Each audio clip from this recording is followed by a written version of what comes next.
ഇന്ന് തന്നെ ഡൗൺലോഡ് ചെയ്യൂ. കാണൂ നിങ്ങളുടെ ഫേവറേറ്റ് ഷോസ്. ഏതു വിധേനയും ആ പണം എനിക്ക് തട്ടിയെടുക്കണം. അതിന് നിന്റെ സഹായം എനിക്ക് വേണം. ഒരിക്കലും അതിന് എന്റെ സഹായം കിട്ടുമെന്ന് പ്രകാശ് ചേട്ടൻ കരുതണ്ട.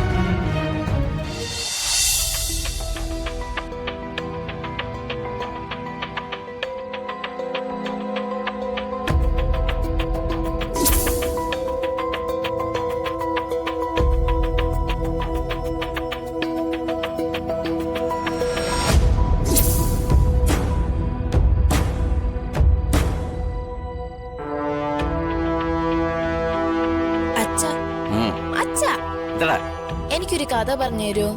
കഥ കേട്ട് ഉറങ്ങാൻ പറ്റിയൊരു പ്രായം. കിടന്നുറങ്ങണം. ഈ അച്ഛന്റെ ഒരു കാര്യം മിണ്ടാതെ കിടന്നോണം, ഇല്ല നല്ല പെട വെച്ചെറിഞ്ഞാൻ.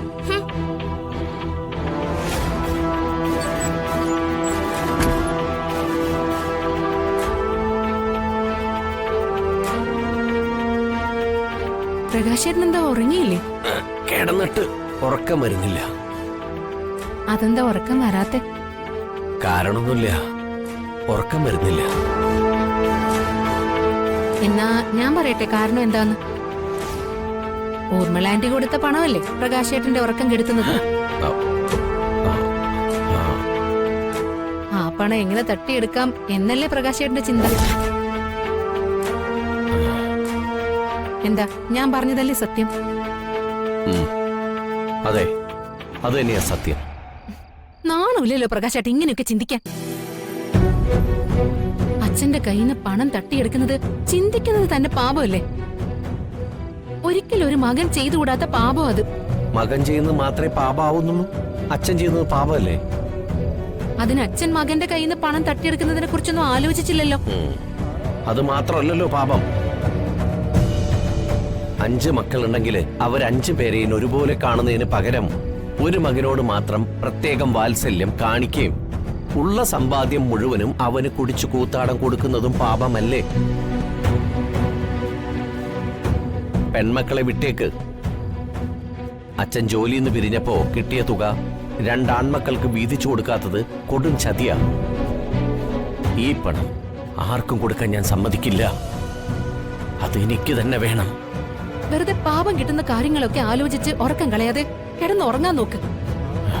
ഇല്ല സുഹൃത്തേ, ആ പണം എനിക്ക് തന്നെ വേണം. നേരെ ചൊവ്വേ ചോദിച്ചാൽ അച്ഛനും അമ്മയും ആ പണം എനിക്ക് തരില്ല. ഏതു വിധേനയും ആ പണം എനിക്ക് തട്ടിയെടുക്കണം.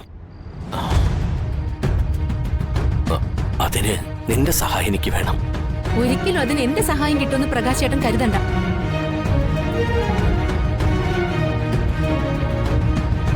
പട്ടിണി കിടന്ന് വളർന്നതാണെങ്കിലും ഉണ്ട ചോറിന് നന്ദി കാണിച്ചേ ഈ സുചിത്രയ്ക്ക് ശീലമുള്ളൂ. മക്കളെ കൊണ്ട് ദുരിതങ്ങൾ മാത്രമുള്ള അച്ഛനും അമ്മയ്ക്കും ഈ മരുമകളെ കൂടി ദുരിതമായിട്ട് ഒരിക്കലും മാറില്ല. ഉണ്ട ചോറ് നന്ദി കാണിക്കേണ്ടതേ നീ എന്റെ അടുത്താ. എനിക്കതിന് പറ്റില്ലെന്ന് പറഞ്ഞില്ലേ? പറ്റണം, പറ്റിയേ തീരൂ. ഓ, ഒന്നും മിണ്ടായിരിക്കുന്നുണ്ടോ രണ്ടുപേരും? രാത്രി ആയാലും ഉറങ്ങാൻ സമ്മതിക്കൂല.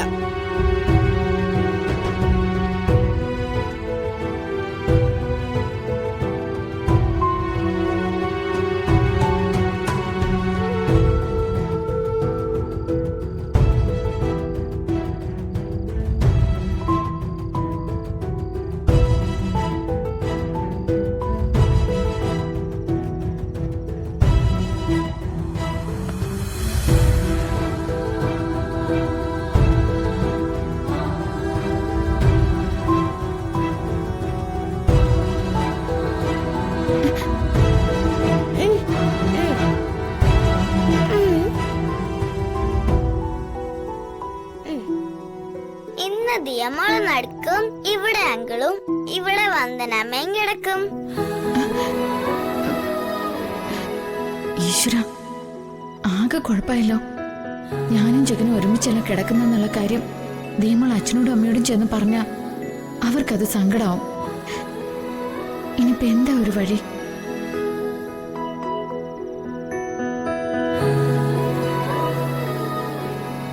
ജയനങ്ങളെ വാ, വന്ന് കിടക്ക്.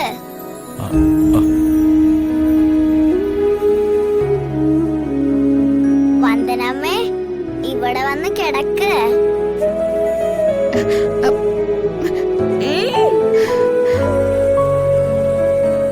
മോളെ, ജഗനങ്ങളിന് ചെറിയൊരു പനിയുണ്ട്. ഈ പനിയും വെച്ചുകൊണ്ട് ജഗനങ്ങളുടെ മോളുടെ കൂടെ കിടന്നാലേ മോൾക്കും പനി വരും. വന്ദന അമ്മയ്ക്കും പനി വരും. അങ്കിള് താഴെ കിടന്നോളാം. നോക്കട്ടെ അങ്കിളിന് പനിയുണ്ടോന്ന്. വാ ഇരിക്കേ.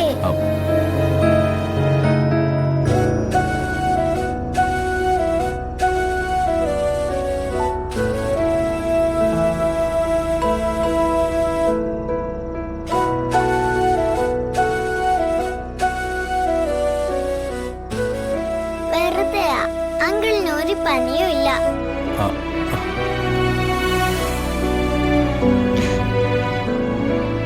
ദിയമ്മളും നെറ്റി തൊട്ട് നോക്കിയിട്ട് ചൂടൊന്നുമില്ല. അങ്കിള് കള്ളം പറയാ.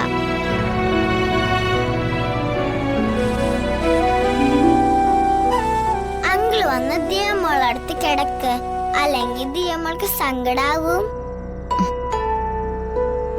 മോളെ, ഇപ്പോഴത്തെ പനിക്ക് ചൂടില്ല. വേണ്ട, അങ്കിൾ ഒന്നും പറയണ്ട. അങ്കിള് വന്ന് കിടക്ക്. അല്ലെങ്കിൽ ദിയമ്മോൾ അങ്കിളിനോട് മിണ്ടില്ല. കിടക്ക് അങ്കിളെ. കിടക്ക്. ആ മോളെ,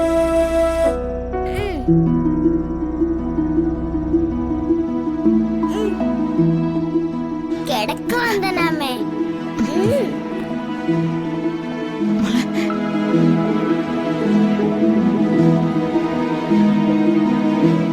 ഹായ്, അടിപൊളി, നല്ല സുഖം.